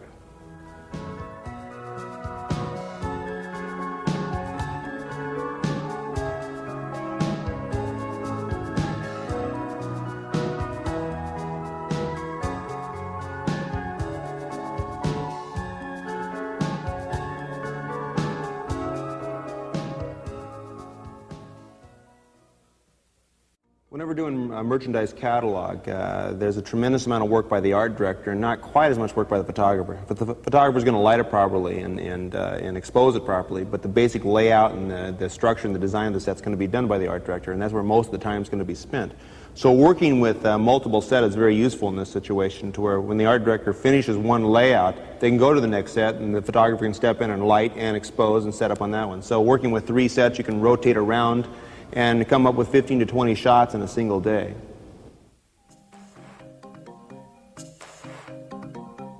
In this studio, basically I handle all the fashion, and Terry T handles all the merchandise photography. We work on an associate basis. We find the success in that is the art director feels they have an expert no matter what we're dealing with. If we're dealing with merchandise, Terry T is an expert in merchandise because that's all he does. If we deal with in fashion, then I'm doing the fashion, and that's all I do. So there's a much stronger confidence within the art directors. This striking athletic shoe image is a good example of imaginative lighting, which emphasizes the strong selling points of this product. From the company logo to the design of the sole, every item that makes this product unique is included in the final photograph. Associate photographer Terry Tebow begins setting up for the shoot by arranging the products on a sheet of 14% smoked glass. Lightform EC1 clamps firmly secure the 2x4 wooden frame, which supports the glass surface. Studio technical assistant Ryan Hastings lowers a Broncolor strobe over the set into approximate position.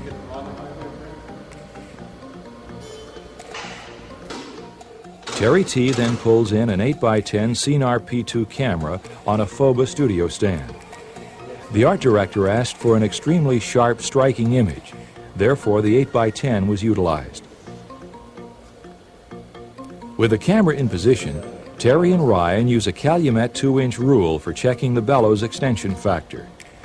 By placing the 2-inch square in the seam and reading the calculator on the ground glass, you can read the amount of loss due to the distance from the lens to the film plane. In this instance, there was 1 2/3 stops loss. Ryan takes an incident meter reading with the dome aimed at the source of illumination to properly expose the product. The result of a single direct light source can be identified as a hard edge transfer between the diffused highlight and the shadow. This creates an image of high contrast. A Bogan magic arm is added to the top of one of the 4 light stands supporting a wooden frame. The magic arm and an additional stand will support a light-form P15 covered with a translucent material. This increases the effective size of the light source by dispersing it over a larger area. Specularity is diminished, and edge transfer between the diffused highlight and shadow is increased. Black sheets of cardboard are utilized as gobos and placed directly on the translucent fabric. This will control the size and shape of the actual light source. The strip light opening allows the light to diffuse greatly in a horizontal direction, while diffusing slightly in a vertical direction.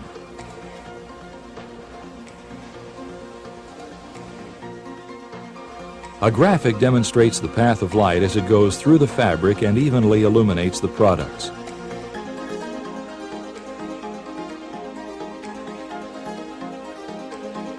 Notice the difference between the direct strobe and the diffused light source.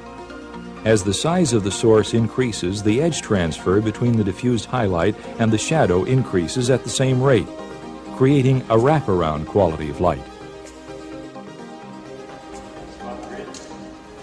A second Broncolor strobe with a spot grid attached is added to the set and placed on a Bogan floor stand directly under the shoes. The glass surface allows the ability to light from below the set, accenting or highlighting any special features of the product.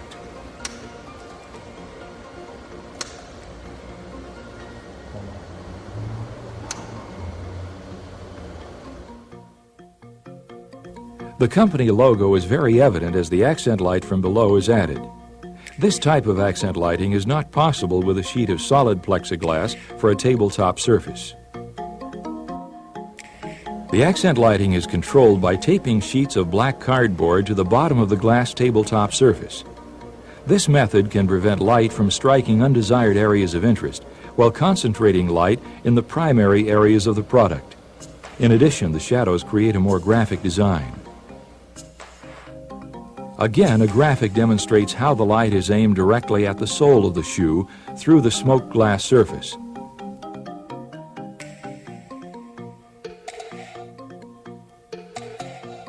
The result is a much more controlled accent, with light blocked off of the shoestring area and concentrated to the sole area. Also, the sole of the shoe in the foreground is no longer receiving any light from below.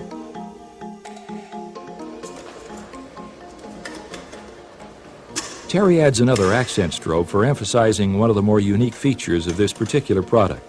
Again, a spot grid is used on the reflector head, which keeps the light source highly directional.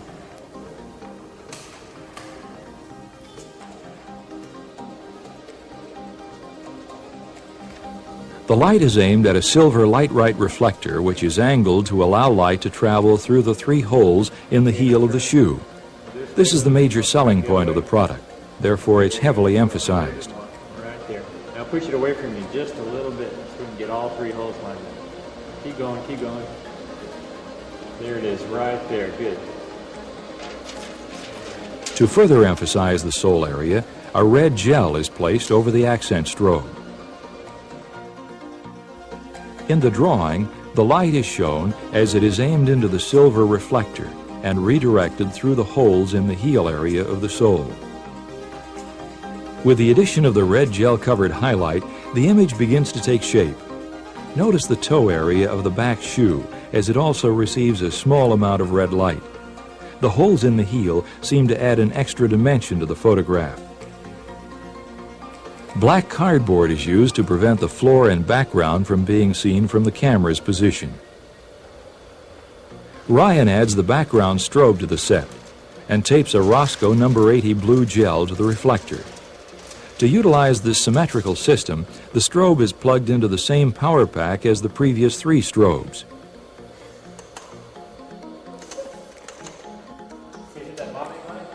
Terry then directs Ryan on exact placement of the background strobe from camera position. A foot. Keep going, keep going, keep going, okay. Now aim it up just a little bit. Before exposing the final Polaroid, Terry uses the reflective probe for the Broncolor FCM meter to set the background color values using Colins' chromosome theory. The probe takes exact readings on the film plane and is not affected by any shift of the camera's lens or bellows factor.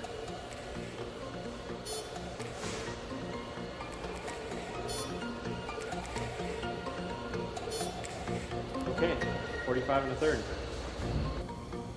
The Broncolor Pulso 4 power pack is programmed for the correct number of flashes relative to the aperture, bellows extension, and amount of power used for the exposure. Before pulling the dark slide on the final Polaroid 8x10, Terry is careful to test the shutter release cable for sync. Okay, right there, we got F32, and here we go, just like that. Great, you got it.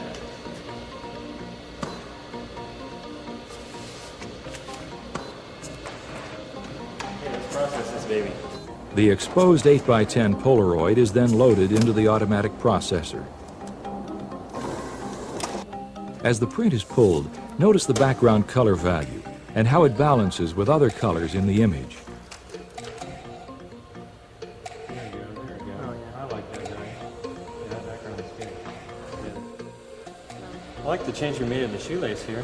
Terry T. and art director Carrie Nitchie of the Hahn Company discuss the Polaroid before finalizing the image onto Ektachrome sheet film. The feature that we wanted to show, the air and the sole, and then the Nike Air. What I really like is the quality that you can really see in the shoe and all the textures. It looks great. We need to change. Yeah, one little texture. That little fuzzy thing right there. We need to get rid of that. I think we can get that out of there. Yeah, it looks really good. I think it's nice. The final graphic of this image details the background light, as it is added for depth and separation.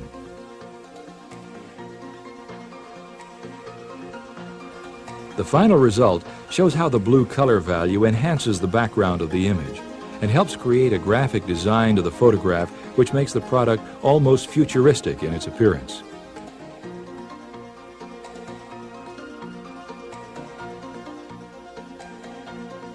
The even coating of specularity on the sunglasses is the primary concern in this wide-angle photograph.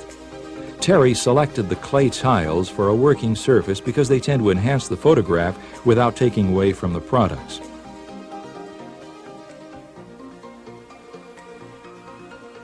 Often we're working with glass, in this case sunglasses, our director will request either a very fine surface quality to show the quality of the glass, or they want it softened up. It's really personal taste.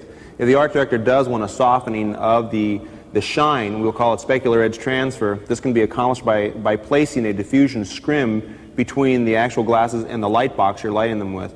That'll break up the edge between the actual, what they call diffuse highlight and specular, and create a softening quality. Sometimes create a little bit of a fog effect on the glass, but if that's desired, it can be obtained this way. The photograph begins by placing a strobe with a parabolic reflector directly over the set. Looking through the viewing hood of the Cinar 4x5 P2, Terry adjusts the props for the most impact. A 90mm lens is being used to add wide-angle perspective to the image.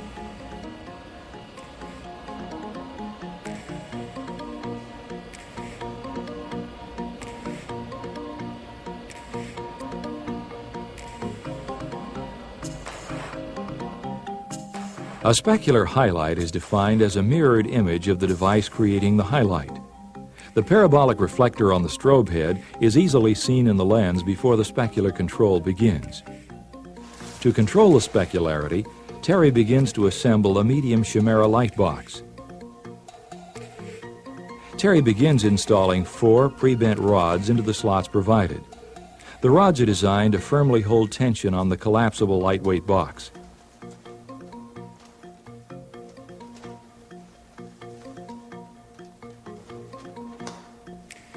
The speed rings, which connect the strobe head to the box, are very easy to connect. Velcro is used to prevent light from escaping around the strobe head.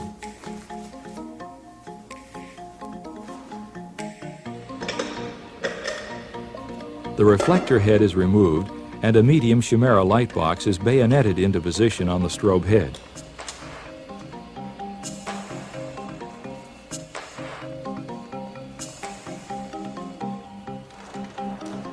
The box is rolled into position above and slightly behind the set on a Bogen super boom.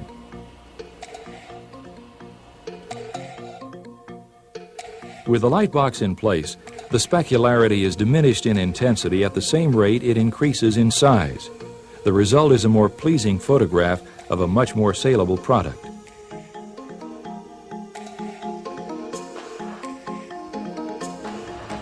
Terry and Patty add more diffusion by placing a Lightform P15 with Roscoe Tough Frost between the Chimera box and the product. Lightform EC1 clamps support the 42 by 42 inch panel. A graphic illustration demonstrates the light as it travels through the translucent fabric of the lightbox cover and the Roscoe Tough Frost material. As the light strikes the product, it has been diffused heavily twice. Therefore, it is extremely even in its disbursement and lower in its intensity. The quality of light now has a completely different look than with a single diffused source. The first accent strobe is placed to the camera's right and covered with a spot grid. The strobe is more directional when using a grid than when using the standard reflector with no attachments. A sheet of black cardboard is used as a gobo to further control the accent lighting. The accent strobe can be seen as it is directly aimed at the foreground area of the set and partially blocked by black cardboard gobo. This results in a bright area in the lower right portion of the photograph. The accent adds depth to the image by adding specular brightness to an otherwise flat tabletop surface. The second accent strobe is added to the opposite side of the set for additional separation and depth. Again, a spot grid and black cardboard control the direction and intensity of light to a given area.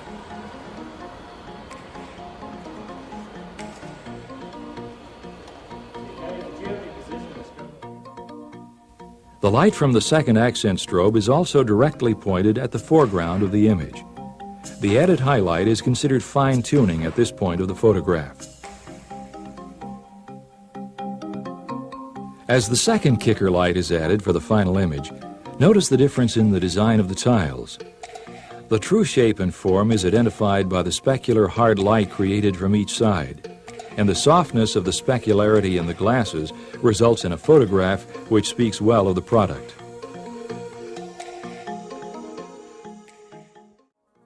This delicious image for a popular candy company was the hands-down favorite of the crew. Controlling the intensity of light on the box top while maintaining an even specularity was the main goal of this photograph. Unfortunately, the props didn't last very long. Let's take a closer look at the steps involved in making this photograph. The lighting begins with a broncolor impact strobe directly over the product. The overhead strobe by itself produces an image of high specularity on the product, as well as the tiles being used as a tabletop surface. Note the hard shadow edge created by the side of the box. Terry again uses a medium Chimera light box, which lowers specularity by dispersing it over a larger area. With the light box in place, the shine or specularity of the highly reflective surface takes on a new look. Also notice the diminishment of intensity of the specular highlight relative to the previous photograph.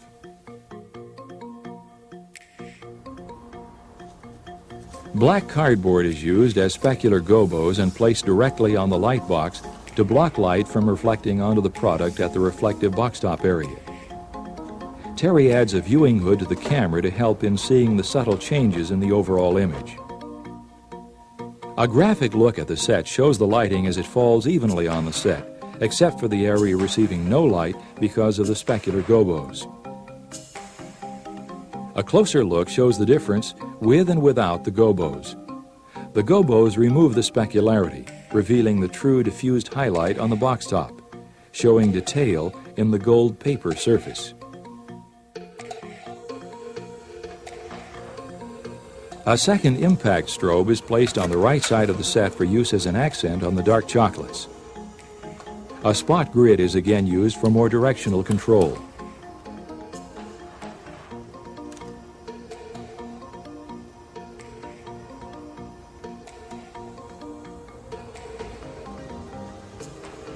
Black cardboard serves a dual purpose, as it protects the camera lens from flare for the accent, and it's used to concentrate the accent light to a specific area of the image. The angle or direction of light from the accent strobe is shown as it adds detail to the chocolates and the foreground of the image. The dark chocolate candy is much easier to identify with the aid of the accent strobe. Remember that dark objects rely on specularity for shape and form. Therefore, the accent strobe was not diffused. A silver light-right reflector, with magnets for ease of adjustment, is used to highlight or accent the edge of the candy box opposite the accent strobe. The silver redirects the path of the light to the dark area. The reflector adds an extra highlight to the side of the box, and the added black gobo at camera's right tones down the bright area in the foreground of the photograph. Other images which were used in the catalog include this photograph for one of the country's leading luggage retailers. The simplicity and quality of the lighting is what makes this type of photography profitable. The overhead chimera light box provided the soft, even illumination, and the composition carries the theme.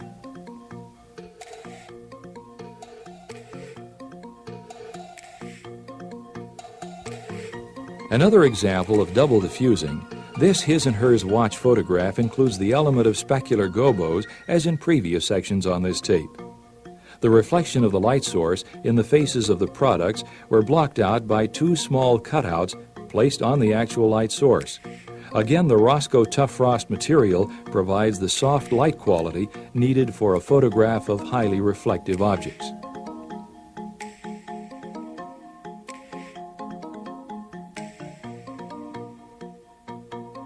This photograph of three very unusual gifts was probably the most challenging because of the extremely reflective yet transparent surfaces.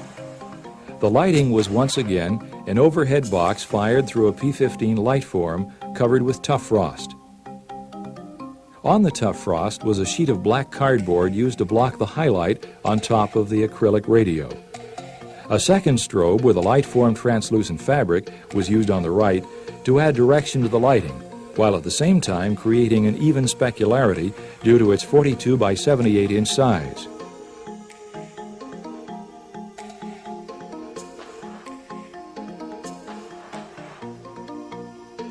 Terry uses a strobe placed close to the translucent fabric of a P22 panel for the bright highlight on the left side of this shoe image. For the highlight on the right side, he backs the strobe away from the fabric, thereby increasing the size of the source and lowering its intensity. An overhead light box gives an overall soft ambience to the image and evenly illuminates the tile surface.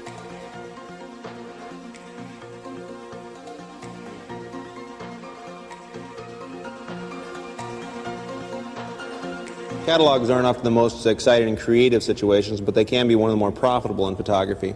As long as you have a full understanding of the concept of three-dimensional form, understanding of standardization of black and white, and the ability to produce imagery quickly, accurately, and without having to do many retakes. So a full understanding of your craft photographically is probably the key essential to make a good solid profit margin in this business called catalog photography.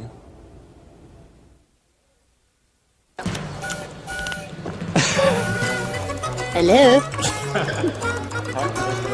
Oh, wait a minute. Come on, Tony. So, One thing we find is a specialty is earthquake catalogs. Very few people can do them, and we have the location being in Southern California.